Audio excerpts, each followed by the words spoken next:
Good morning, student. Student, I believe that you have been done your work, which I sent you revision questions. Let's discuss with the first chapter of history. The first question is, who was Ziauddin Burani? Ziauddin Burani was a historian. Historian means जो history लिखते हैं, ठीक है?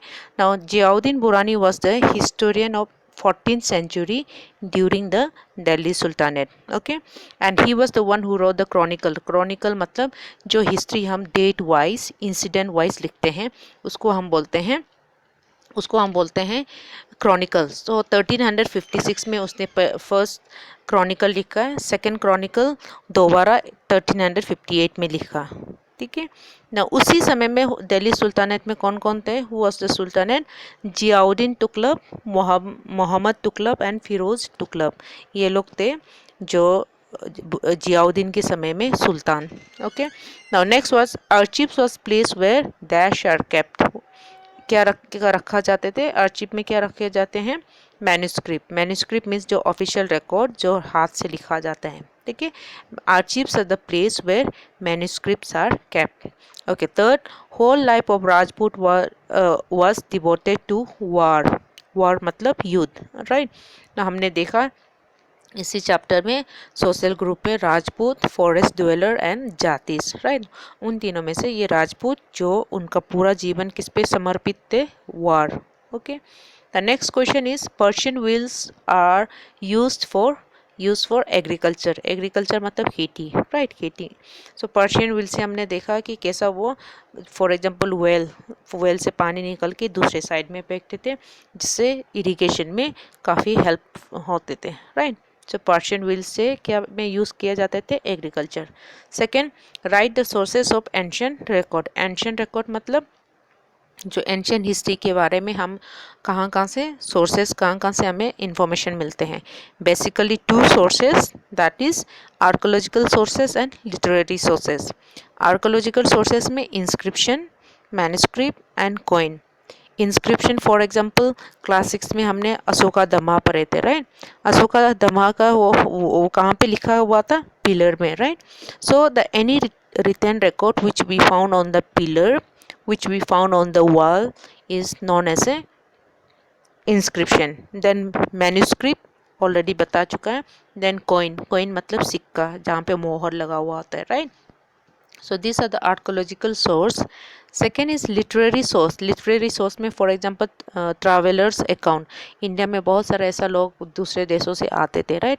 उन लोगों का return record as well as हमारा खुद का लोग जो बायोग्राफी लिखते थे, ओके, स्टोरी पोएम जो लिखते थे, ये सब जो है हमारा लिटरेरी सोर्सेज है, जिससे हमको इन्फॉर्मेशन मिलता है एंशियंट इंडियन हिस्ट्री के बारे में। Okay, the next question is who were scribe? Scribe were a person who copied the manuscript by hand. जैसे कि जो मैन्युस्क्रिप्ट आर्चीव्स में रखे जाते हैं, वही मैन्युस्क्रिप्ट को जो लिखते थे, जो इंसान लिखते थे, उसे हम बोलते हैं scribe, right. The scribe were the people who copied manuscript by hand, अपने हाथों से लिखते थे। Okay, now let's see the next question from the civics chapter 1. The first question, where did the civil right movement took place? Answer is USA. United States of America, right. जो रोसा park, remember that incident, the lady कैसा उसे seat नहीं दिया गया था, right, बस में। so Rosa park that incident से, और वो कहाँ पे हुआ? USA में। Second, right to vote is called universal adult franchise.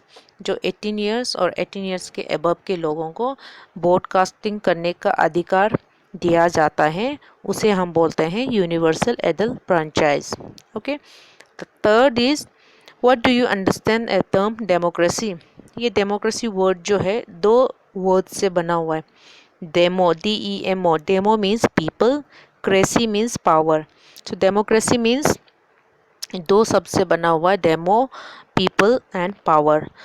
Now what do you understand? आप क्या समझ में आते हैं? So democracy is a form of government where people participating in functioning of government. Functioning of government जैसे कि election के दिन में वो अपना लीडर खुद इलेक्ट करते हैं, right.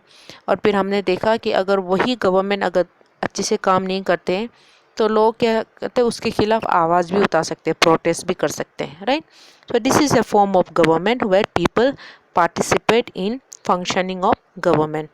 Okay, next question, what is mean by equality before law, जिसका मतलब है हम सब एक है कानून के आगे। ओके, कानून से बढ़ के कोई नहीं है, that is what the equality before law.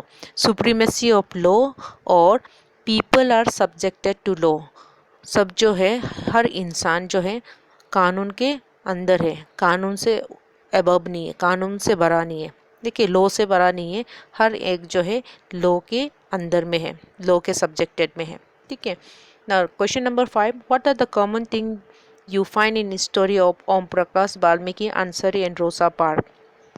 ओम प्रकाश वाल्मीकि जिसको पूरे स्कूल में झाड़ू लगवाए थे, राइट, हमने देखा। फिर अंसारी जो बॉम्बे जैसा शहर में उसको मकान नहीं मिला, राइट, किराए के घर नहीं मिला है। And the third Rosa park जो शाम को घर लौटते समय उसको बस में सीट नहीं दिया गया।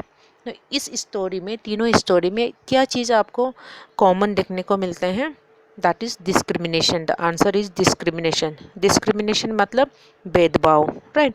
ओम प्रकाश वाल्मीकि को उसका कास्ट के वजह से डिस्क्रिमिनेट किया गया है, अंसारी को रिलीजियस के वजह से उसको डिस्क्रिमिनेट किया है, जिसके वजह से उसे मकान भी नहीं मिला, रेंटेड हाउस भी नहीं मिला, राइट, किराए के मकान नहीं मिला। और रोसा पार्क को सीट नहीं मिला है बस में because of her skin colour. So ये तीनों स्टोरी में हम देखने को क्या मिल रहा है, common cheese, discrimination. Student, you read the chapter carefully, okay. दोनों चैप्टर आप ध्यान से अपना टेक्स्ट बुक में रीडिंग करना, उसके बाद ये वीडियो ध्यान से सुनना, तब जाके अपने ओन अंडरस्टैंडिंग से आंसर लिखना, ठीक है। इसके लिए मैं आंसर आपको सेंड नहीं करूँगी, आपको अपना टेक्स्ट बुक रीडिंग करना और ये वीडियो ध्यान से सुनना, then you write the answer, ठीक है। So see you in the next video, thank you.